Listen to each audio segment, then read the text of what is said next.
Hey everyone, welcome back to another episode of Workflow Wonders. I'm your host, Alex Storey, co-founder of Skill Mammoth, a consulting firm focused on business systems and tools. On this show, we deep dive into the workflows of business owners and leaders, tackling their bottlenecks and finding ways to improve productivity and just save time in general. So we're all about making those behind-the-scenes processes run smoother so they can focus on what really matters. So today, I'm thrilled to have Linnita Hosten with us. Linnita is dedicated to helping leaders discover their leadership voice and drive maximum productivity and impact within their teams. Linnita, thank you for being here. How's it going today? I'm so stoked, Alex. Glad to be here with you. Excited for our chat time. Yeah, me too. I'm so ecstatic that you're here today. And before we get into the workflow stuff, tell us a little bit about what you do and how did you get into helping leaders find their leadership voice? For sure. Well, in plain language, we help organizational leaders become confident communicators so they can lead their teams effectively. We feel that communication is the root to connectivity and it's the root to teamwork. So how you talk to people, the skill set of doing so, and the humanity connection to it, we feel it's important to empower leaders to have that skill. So we create leadership programming, which just means consulting, workshops, keynotes, and we also deliver asynchronous learning opportunities. Awesome. That's fantastic. I know I've been in the corporate world for a long time and in and around small, medium, and enterprise businesses. And leadership skills, they seem to be lacking in more places than you'd think. And I think it's something that everybody needs. When you're doing like leadership coaching, what's the most rewarding part of your work? I think it's seeing people have that light bulb moment, that there's actually a connection between your childhood and how you communicate. And that's not something that I've heard other communication coaches talk about. We talk about tone, we talk about body language and word choice and visual appearance, but we're not talking about the root of our upbringing, how that shows up in our communication style. And if you lead, it shows up in your leadership style. So that's probably one of my favorite parts about this work is making that connection because we take a holistic approach at Vocal Value. Yeah, I think that's super important. And you're right. I've been to probably more than a dozen different Toastmasters. And I know that's a little bit different than actual like leadership and voice coaching, but it is all about, how many ums did you say, right? Just kind of counting that and kind of ignoring some of the, in my opinion, the more important parts about how you show up as a leader. So that's awesome that you're focusing on those more like human connections and whatnot. So yeah. I guess, what's something that you've been working on lately that you want to share with folks? Oh my goodness. So for the past 2 years, we've been leading in-person public speaking classes, and we're introducing a virtual class in May, which you'll be able to come to a live class with the same components. Three components that we practice at our events is that you actually do what we teach. So we segment the time down. So you're not just learning it, you're practicing it as well. And the second component is that you pair with someone else so that you all can grow together and express whatever frustrations or fears that you have, inadequacies or insecurities, because they all do show up. You have a partner to share that with. And the last piece is that you actually get to perform. At the end, we invite those up who want to culminate their learning experience by doing some type of speaking prompt. And that experience is being transitioned to virtual so that we can reach more people. And so I'm excited about that. That's awesome. I can't wait to hear more about that. And I'll definitely check it out. You can tell right now, I could definitely use some work sometimes. We all can. All of us can benefit from it, including myself. Awesome. I love the humility. Well, let's dive into one of my favorite parts of the pod and hopefully others. It's where we deep dive into kind of like your day-to-day workflow. We kind of look at how you get your customers, how they discover you, and then dive deep into your flow all the way through your operations, getting how you get reviews from them, and then how do you offboard them or kind of re-engage them. So I'll pull up on my screen. We'll just start with a little Miro board. Okay. For those watching, you'll be able to get a link to this in the podcast description or YouTube description if you're watching this on YouTube. On here, on the left-hand side, we've kind of got like a little funnel just showing all the different ways that most of the folks that I work with tend to, get clients to be aware of them for the first time. Yep. I'd love to hear more about like which ones that you're currently doing or ones that you might be missing. So, or just not doing just because either you don't need it or you just haven't started that yet. So I guess like, how are you? So like going for the folks who are listening and not watching, I'll go ahead and just kind of describe what we see. So some of the big ways that people typically get clients, I've got events, I've got referral networking, cold outreach. So think like sending out like, cold email or like even like door knocking or cold calling, cold call. I got paid ads, organic content. So think YouTube, Twitter, social, etc. Blog posting. And then we got white label services. So that would be maybe like, Linnita, if you were to partner with, I don't know, like some sort of coaching agency and then kind of subcontracting through them. And then of course, gig work. So I guess I'll give it up to you. Which areas do you typically source your clients from? And am I missing anything from my kind of suggestions here? I'm actually very impressed at what you have. All of them. My clients come from all of them, and I'll walk you through. I don't know if you'd like me to do that really briefly. Yeah, absolutely. Let's start with, I guess, obviously repeat clients and new service or recurring, but yeah, I guess we'll start with that since at the top.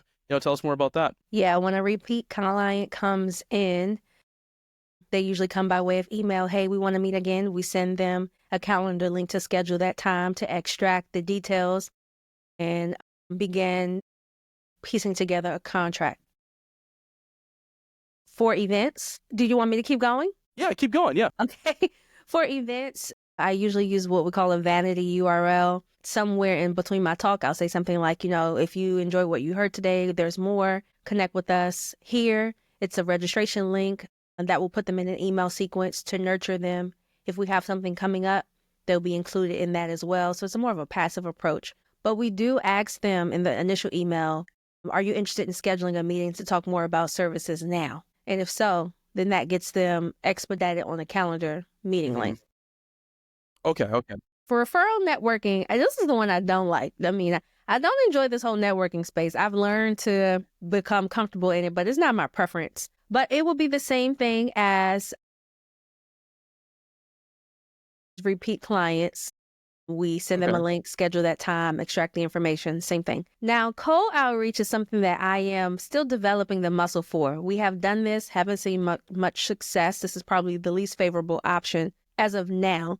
We also haven't done it long enough to get the process refined. But typically, we have a series of emails. It's an email sequence. Well, let me back up for a second. We do this two ways. One, we do using a software that pairs with LinkedIn. Okay. We use Sales Navigator on LinkedIn to extract our ideal clients, and that pieces it into the software that automatically communicates with those persons, and it takes them through a series. That whole system is automated. So that's LinkedIn. It runs by itself. And it's basically interacting with our ideal client so that we could eventually get on a call. Now, the second one is a manual process email sequence that my admin manages. We're sending out mass emails to a very specific list of people that we found their information online. Paid ads, we have done Google ads. We did Google ads last year for like 6 months. It was expensive. We like almost made the money back with one client deal, and that kind of hurt. I know it's one of those things that you have to keep doing it, but it's expensive to keep doing if your cash flow is low. Yeah. And around the time where we started doing Google ads, we did have a low cash flow. So, and not to interrupt you, Linnita, but with your paid ads, did you partner with like a yes. Okay, agency. Okay, cool. Correct. I'm not playing with that. No. Yes, we did. And then white label, yes, we do have an organization that we partner with, and we receive subcontracting opportunities throughout the year. Okay. Gig work, I would say yes. I don't call it that, but I see what you're saying. They're like small set-aside projects, not always correlated to what you directly offer, but people come to you and say, hey, can you do this? Yeah. Yes. That's a small fragment. Okay. So you're saying, so when you're talking about gig work, you're saying like, so for example, like in my background, I have done a ton of work with video. I've done a ton of work with, like building e-learning courses. And, sometimes people come up to me and ask me for that, even though my core focus these days is automation. You're saying this is kind of what you're doing with gig work? Is that what I'm picking up? Okay, cool. So that's actually an added thing. I would say kind of maybe like, I'll call that like legacy work, because you have those skills, right? And then, it's extra kind of things that you can add. When I say gig work, I mean like, are you on like Fiverr or Upwork or anything? I was on Upwork doing voiceovers. I only got one gig. So, but yeah, that outside of that, no. Okay. Yeah, and so that's good to know. And then I'll put a little like, not that you have to do this. I'm just going to put it red just so we know it's something that you're currently not doing, but you do some legacy work. And then those are folks that just kind of reach out. It's like they email you or something, and then you kind of go into that funnel of them, maybe then nurturing, right? And then trying to get that positive response. Okay. Well, I'll try to make this a little bit cleaner of what I got here. But I had some questions about some of the things that you're doing. So you mentioned earlier for your LinkedIn cold outreach that you're doing, you're using a tool. Do you mind me asking what tool you're using? LinkedIn Helper. LinkedIn Helper. Okay, cool. I haven't heard of that, but I know kind of the what you're talking about with the different sequences. Just for full transparency for the folks who are just listening and might not have seen these types of tools before. There's a couple different tools that you can use with LinkedIn that basically you upload a list of folks. You can even use like a sales navigator, like link, like Linnita was talking about, like just kind of finding your ideal clients, and it'll set up a sequence. It'll like basically, as you go view their profile and then maybe like send them a connection request. And then if they accept, then it sends them a little message. And if they don't reply in a certain period of time, then, it might just keep on sending follow-up sequences. And then on the other end, if they don't accept that connection request, then after a while, it withdraws your connection request. This is super important because one, it saves you time. And, I'm the automation guy. I'm a big fan of saving you time. But two, it also has some safeguards in place. I assume LinkedIn Helper has some of this stuff. We use Dripify at Skill Mammoth for our tool that we use, but I assume LinkedIn Helper has very similar safeguards where like it'll kind of max out your connection requests to like maybe like 25 or so a day, so you don't get LinkedIn to ban you or anything. Yep. It's awesome. So that was a little bit of me educating the audience there, but Linnita, is there anything there that you'd like to add? I will say that it took time for these systems to get up and running, and they can be a mountain to tackle by yourself. And I will be honest, I've never been successful at setting it up on my own. Okay. Yeah. No, that's really good to know. I will say I set mine up by myself, and I have middling value. I do get a lot more responses than cold email. So we do a cold email sequence as well using a tool called Instantly, and where I might get like 1% to 2% positive replies on my email, I get like 7%, 8%, 9% positive replies from my LinkedIn ones. The only challenge with that is you're limited, right? Whereas with email, you can just scale it horizontally, and really the world's your oyster, just depending on how much money you want to spend on email inboxes. Yeah. But with LinkedIn, you only have one account, right? Unless you're doing some shady stuff. Anyway, so that's awesome. So I guess while we're talking about it, what does a typical sequence for you look like with your cold DMs through LinkedIn? The initial one says, it's a pleasure to connect with you. Look forward to learning from you. That's it. Mm-hmm. And then a few, maybe like a week or so, a week and a half later, we say, we offer, it depends on who we're targeting, but for this particular instance that I'm thinking of, we say something like, we have this thing that we like to share with you if you're interested. It's related to communication skills, presentation skills. I'm being very vague right now. Yeah. If you like it, let us know. We'll shoot it your way. No hassle, no email required. And then if they respond positively, we send it to them. And then a week and a half or so later, we say, hey, we'd like to offer you a chance to come and learn with us. This is free learning. Here are the takeaways. If you're interested, you can register here. We invite them to a free learning if they show up.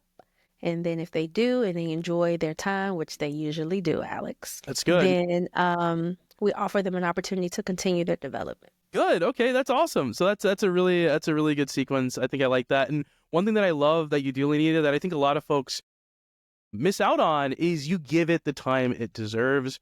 I think a lot of folks are very quick to instantly connect with someone, then immediately send them a DM and say, hey, you want to buy from me? And that scares people. If you're on LinkedIn for any span of time, you've got a million of those DMs, and it kind of rubs you the wrong way. You're like, oh, cool, I'll accept this connection request. And then if they send you like a message immediately just asking you to buy something, it kind of rubs me the wrong way. So I think I like what you're doing, Linnita, where you're kind of giving it the time it deserves. And, even if it is automated, it still helps out. You're just asking like, hey, nice to meet you. And then letting it breathe and then continuing. So I like that a lot. The other thing I didn't say this, we actually interact with their content online. If they've been, if they accept the request on LinkedIn, we comment and like some of their recent posts, not older things, but we do. Yeah. No, that's perfect. And I think that's good too. And I don't know if we do that. I know we definitely have set up like the view profile stuff, but maybe I should add it. I think you can add in those like features. So I should do that. Yeah, okay, yeah. Yeah, I should do that. Have you done anything with the AI voices? Have you done anything with that yet? No, and that scares me because I get a lot of compliments about my voice, and I Hmm. fear using the tool would just give the AI world my voice, which is stupid because my voice is all over YouTube, so they could just steal it anyway. But I don't know. I don't like seeing people's voices being, what do you call it, cloned, and it's Yeah. not them. That freaks me out. It is a little freaky. I'm working right now with a law firm to help with some of their frequently asked questions. They get a lot of frequently asked questions like, Mm-hmm. I got a ticket for driving too fast or something. What do I do? And it's always Mm-hmm. the same answer. So they're building some video clones to basically field a lot of those questions, and so that the lawyers who get paid a ton can just focus on the really tough stuff, and a lot of Yeah. the easy stuff can be kind of repetitive. And it's the way they're doing it. By the way, if you're a lawyer thinking about this, they're not warranting the work. So anything that gets responded by with the AI voice clone is not warranted. It's only if they like want to talk to a lawyer that it is. So there's a big disclaimer there. So just you're in the legal field and you're like, you know what, I would love that. Just Mm-hmm. make sure you. I mean, obviously you're lawyers. You're gonna know the kind of logistics around that. But to get back to what I was saying, is it is very interesting to kind of hear one how accurate the voices can be. But there is Mm-hmm. still a little bit of that uncanny valley yet. I have a feeling that in 6 months it's basically going to be undistinguishable, which is very scary. You already see on the various social medias how folks are taking advantage of that. Yeah. Yeah, but there are Mm-hmm. some good things. That's kind of me being an AI futurist. I'm hoping we get more good things out of it than bad, but it is definitely some uncanny valley stuff going on there. Mm-hmm. The reason I asked you about that in particular, there's a tool called Prosp. One of my clients turned me on to it. Prosp is very similar to Dripify and what I assume LinkedIn Helper is like. But they do this thing where, like, how you can send, if you use your phone, you can send a voice message on LinkedIn, and they let you use an AI voice clone to basically send voice messages. And with the thought being that it can't possibly be automated, right? Because they're recording their voice and talking to me. And so I've tested that a little bit. I didn't I didn't feel like I got a more meaningful response more than Mm-hmm. just text, but Yeah. I imagine depending on your certain demographic, like it might resonate. And like you said, you have a nice voice, so maybe you'll get a better mileage than me. But that was an interesting tool Wow. that I saw and fielded recently. That's interesting. Yeah, yeah, it's very interesting, and I'll have to follow up with that particular client and see how they're using it. I think it'd be interesting to see like what their actual numbers have been. Awesome. Okay, so I've just been kind of cleaning up some of the flow here, and I'm about ready to ask the next question, which is obviously I think just based on what you're telling me, one of the first steps to these kind of this top of the funnel is to get folks on a discovery call with you, or however you call it, maybe a strategy call or something. Is that correct? Is that like your next step is getting them on Yep. a call? Okay. And I know it sounds like you do a lot of work like all over the country. Do you do a lot of work locally, or is it always like Teams calls, Zoom calls, that kind of thing? Always Teams and Zooms, and most of it is not locally. Okay. It's rare that my client I'm in Maryland. It's rare. So you do your discovery call. You typically do like a one or two call cycle, or is it even longer? How do you typically how many calls do you typically have to do before you close on a deal? Yeah. Usually it's one. It's Okay. one call, and then we give them about 3 days. We follow up with them, and we send them an invoice, and we wait about a week if we don't hear from them. Most of the time, I'd say most of the time, we have to pursue them before they say no or yes. Hmm. It's not.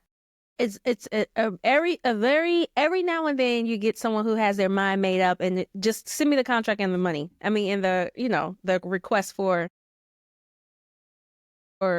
the deposit, but that's probably 10% of the time. 90% of the time we are following up. working through, like, are you interested? Let us know, that sort of thing. But I will Yeah. say that the people who are ready to buy have been watching us for a long time. Mhm. So it's not a new person. It's a person who says, yeah, I know I've been following this work I've been seeing, so I'm ready. It's the newer people-ish who are like, I think I'm interested, but let me just check it out for sure. Those are the people that we typically have to pursue. Yeah. Yeah. No, that's really good to mention, because I think we kind of glossed over your organic. I know you do that, but where do you post? I know I've seen you on YouTube, I've seen you on LinkedIn, but where are you at when it comes to organic? Yeah. Well, we sold our public speaking classes based off of organic. We didn't run any ads. Mm-hmm. So our primary platforms are LinkedIn and YouTube. When we were selling the public speaking classes, we were using Facebook and Instagram. Okay. Yeah. All right. And then you're not necessarily doing the public speaking classes anymore, but might dip into that, if different initiatives kind of pop up. What I'm Yeah. hearing. Okay, cool. Definitely virtually. Yeah, for sure. Yeah. Okay. Awesome. That's awesome. Okay. So LinkedIn, YouTube, Facebook, Instagram. I'm going to ask it. I know it's controversial. Are you on Twitter these days? No, No. Have you tried Blue Sky or any of the alternatives? never heard of a blue sky. Oh, okay. Yeah. That's the thing that I found, is that like there's all these alternatives that if you're on Twitter, because like people are always like, come here, it's much better. Like Mastodon, Blue Sky, Threads is kind of Facebook's, alternative competitor kind of thing. But we have a Twitter account just because, one of my coaches said to get it, and I don't really get a lot of leads from it. For us, LinkedIn is kind of where it's at. That's where we get a lot of our leads. And in a very similar situation where I feel like my best prospects and clients are the folks that have seen me for like the last 6 months, just been kind of lurking, liking my posts, maybe engaging with me. And then when they get on the call, I think they feel like they basically just am working with me already, and it's a much easier close. So I think for everyone listening, just get on, especially if you're like a solopreneur, get on socials and start posting. Chances are you know what you're talking about. Be confident in what you do. People will appreciate it. And if you're not good at what you do, maybe pivot, right? So that's kind of that's a nice way of me saying, well, or just get good, right? Practice, and then once you accomplish something, get on social, right? So that's kind of that might be a harsh thing to say, but whatever. But it's the truth. And you're coming to Alex side of the world so he can get you. Yeah, exactly. Oh man, awesome. So they buy. If they do, then I guess you set up like an onboarding call, or like Yeah. okay. Yep. That's a Awesome. multi-call process. So we extract the initial details, and then 2 weeks out from the engagement, we follow up. We do a pre-event call to see if anything has changed, to confirm timing, that sort of thing. And then Okay. once it's over, we send them a survey, and then they are added into our email communication. Okay. And so this is like so the event is like okay. And that's where you're doing kind of the training / coaching. Mm-hmm. Okay. So it happens. And behind the scenes, how do you prepare for these? For the training coachings? Yeah. Yeah, well, I've been doing it for 12 years.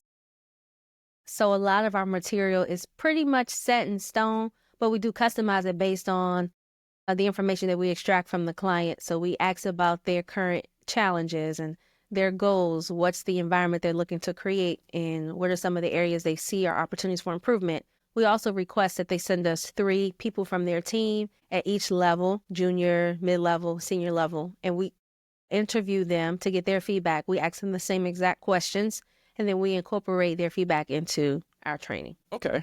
Awesome. Then okay, and I did that thing where I was trying to multitask, and I multitasked too hard. Did you say you send them a form, like a survey? It's a call. Oh, it's a call. So the pre-event call, that's where you're asking those questions. And then your team, when they're asking these questions on the call, are they using a form, or do they just have like a checklist that they're going down, or A like checklist, yeah. Okay, awesome. All right. It's a checklist. And then you review that material. You customize based on the needs and wants of the customer.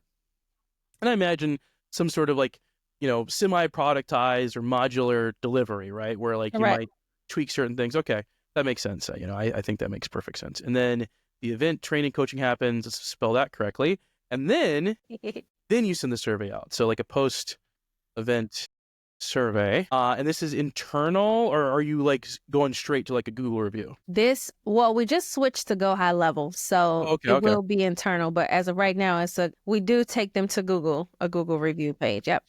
Okay. Awesome. I love Go High Level. I think it's a great tool. It can be a little intimidating. It's so complex, for sure. But I think it's a good tool to use. They've got a lot of features, including AI voices now, by the way.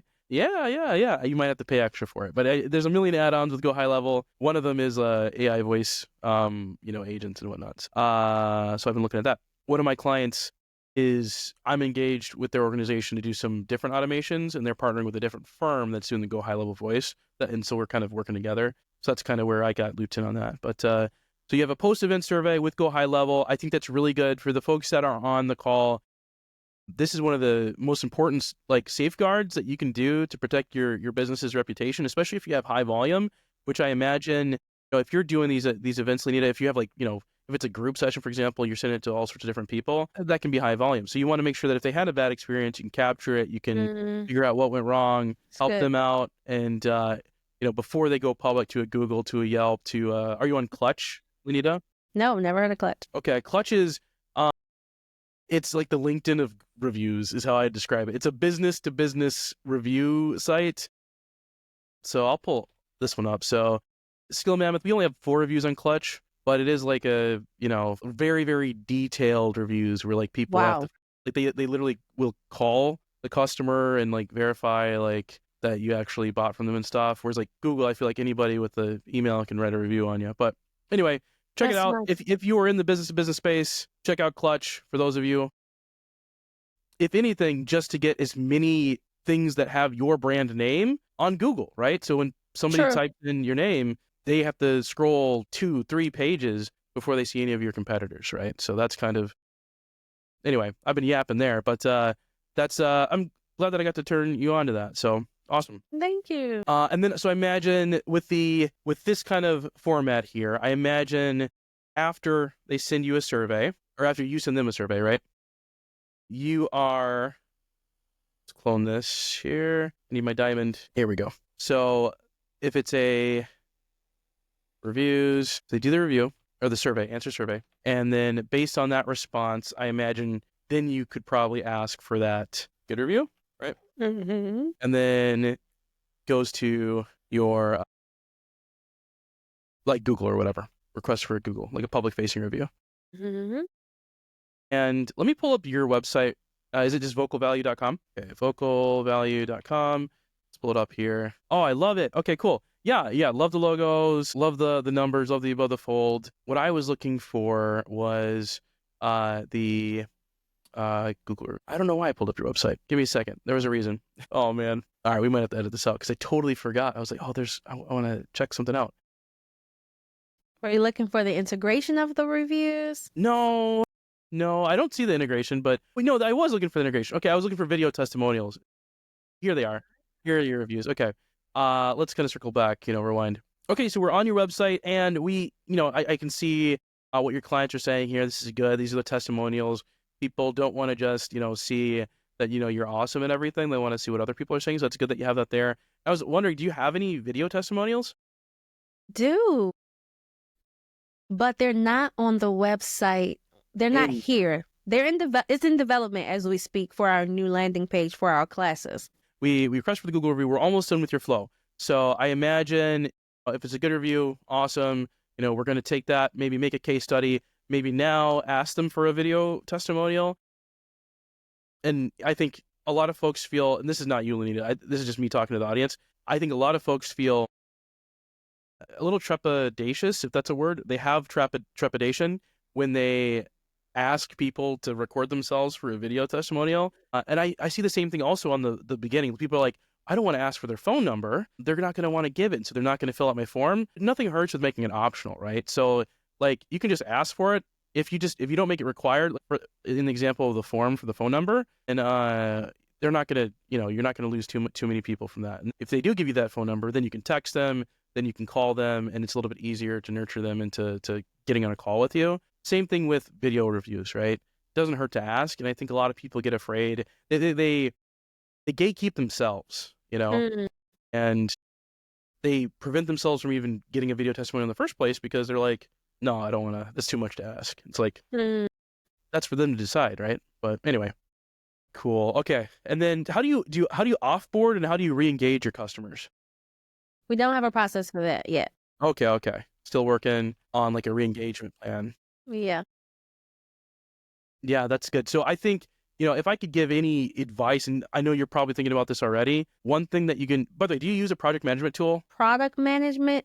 Sorry, I said that too fast. Project management, like Asana, Notion. Yes, we use Slack. Slack. Okay, cool. Yeah. So, what you can do, with like a project management tool is you can set up like a milestones, and as soon as you sign, and you can plug in automations to this, by the way, where like as soon as they hit that accept proposal button, it'll set up those milestones. Where like 30 days from them buying, boom, it's been 30 days. Maybe I should send them a little message saying like, hey, it's been 30 days. Do you remember that time when we did coaching together? Or you could set the trigger like after the delivery of the service is done. You can do like, and then you can set up further kind of engagements, like 6 months, a year, etc. Probably on the highest scale, I like to use American Express as a great example of this. Let me pull up my card. I don't know if I want to show it on camera here. On every single one of the cards, they have that member sends X date on them. And just these small ways to personalize it. You can kind of reward folks for being your customers, like celebrate those anniversaries that you work together, and even other things that you can find out about them. If you know what holidays they celebrate, if you know those kind of things, that can help. So at the bare minimum, I would recommend, if you're just looking at times to re-engage, these are good excuses to reach out to a customer. Okay. Hey, it's been 6 months, just checking in, right? Or, it's been a year since you started being one of our clients. Let's celebrate, right? So anyway. I like that. Cool. That's something I would like to do. Hell yeah. Well, hopefully, that's one thing that you get from this. I know I've been kind of, I feel like I've been over-explaining things to get to our more general audience, but I think we got through your flow. Is there anything else that I missed on your day-to-day workflow? And I know this is very high level, but is there anything maybe that you'd like to talk about or share? No, the other things that I would mention mirror the same process. Okay. Yeah, they mirror the same process. Some of them are a little shorter, but same concept. Awesome. So I know you mentioned you do asynchronous solutions, so maybe like your digital offerings have like a maybe smaller or longer flow, and other service lines that you do probably have different flows as well, is what I'm hearing. All right. Well, thanks for letting us walk through your workflow, Linnita. Before we wrap up, let's do a quick round of rapid fire questions. What do you think about that? Let's go. All right, let's do it. Okay. So, this is probably an obvious one, but what's one task in your business you would love to automate if you could? I would love to automate my weekly newsletter. It's a tough one because the open rate is above average at around 58%. So people are reading it because it's very personal. But it does take up time that sometimes if I have a busy week, it can be a task that I don't want to do. Yeah. So yeah, I feel you. I have a newsletter. It's supposed to be twice a week. I'm good if I do it once a week just because of how much time it takes. One thing, advice, because I know you're active on social media, is I like to borrow a lot from other things that I'm doing. So for example, yesterday I did a webinar, and for my Friday newsletter, it's all about the webinar I did yesterday. So it kind of helps with kind of that like task to make me write faster. And I haven't implemented the second thing I'll suggest, but this could be a potential thing that for anyone listening that you could do, is because I've done this for email automations where like I'll have AI read an email and then draft a reply. It doesn't quite send it just yet, but it'll draft it, and then I can read it and then approve it or not if I want it to send out. What you could do is you could have like an outline pre-generated for you, literally weeks in advance, or even just if you want to do it, like maybe you could use a form, like, okay, this week I want to talk about these 3 keywords, then have your AI kind of just figure that out, just shoot you like a quick outline, and then when you sit down to finally write, you kind of have like at least some bullet points, maybe not fully written out, because if you want to keep that human touch, you can still kind of personalize it.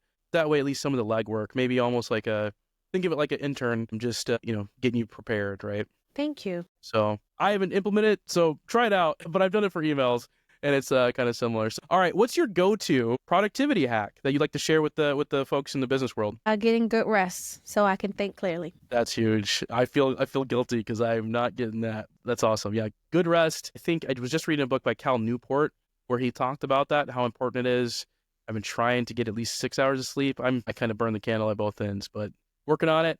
What's your secret? How do you make sure you get good rest? I just try not to overwhelm my calendar. And when I have commitments, I try to keep them. And I'm running a little late behind for one now. What's one piece of advice you'd give to someone just starting to find their leadership voice? Keep going and practicing. It's like a muscle. It gets stronger the more that you lift the weight. Awesome.